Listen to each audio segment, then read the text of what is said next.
Praise the lord. యూట్యూబ్లో ఈ వాక్యం వింటున్న ప్రతి ఒక్కరికి మన ప్రియమైన యేసుక్రీస్తు నామములో శుభములు తెలుపుకుంటున్నాను.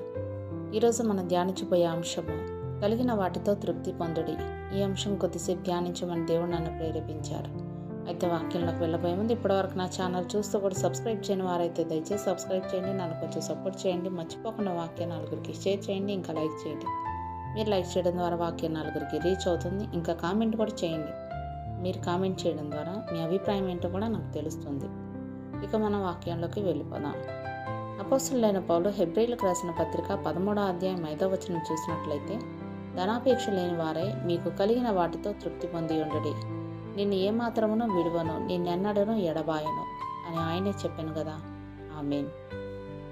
ఆరోగ్యమే మహాభాగ్యం అన్న నానుడి మనకు తెలుసు. అయితే మనిషి దేవుడిచ్చిన ఆ మహాభాగ్యాన్ని మహాశాపంగా మార్చుకుంటున్నాడు. ఎలాగంటారా? దేవుడిచ్చిన ఆరోగ్యాన్ని ఫలంగా పెట్టి ధన సంపాదన కోసం మనిషి పడే ఆరాటం ఆ మనిషిని అనారోగ్యానికి గురి చేస్తుంది. ప్రసంగి గ్రంథం 7వ అధ్యాయం 29వ వచనం చూసినట్లయితే, దేవుడు నరులను యథార్థవంతులనుగా పుట్టించను కానీ వారు వివిధమైన తంత్రములు కల్పించుకొని ఉన్నారు అంటూ పరిశుద్ధ గ్రంథంలో రాయబడి ఉండడం చూస్తాం.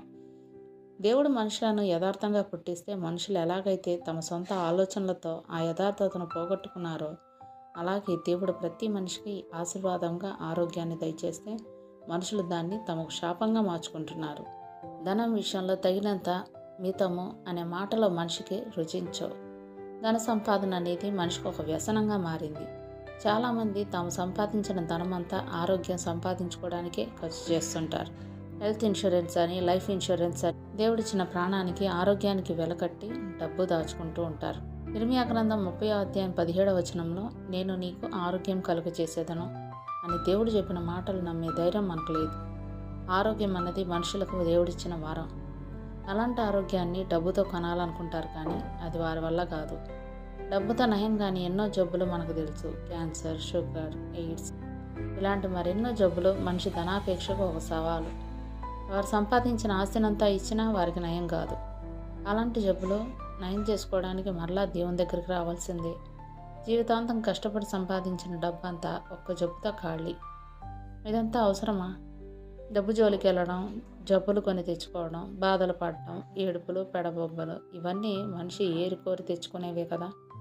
సామెతల గ్రంథం 10వ అధ్యాయం 22వ వచనంలో, యెహోవా ఆశీర్వాదము ఐశ్వర్యం ఇచ్చును అన్న వాక్యాన్ని డబ్బుతో పోలుస్తారు.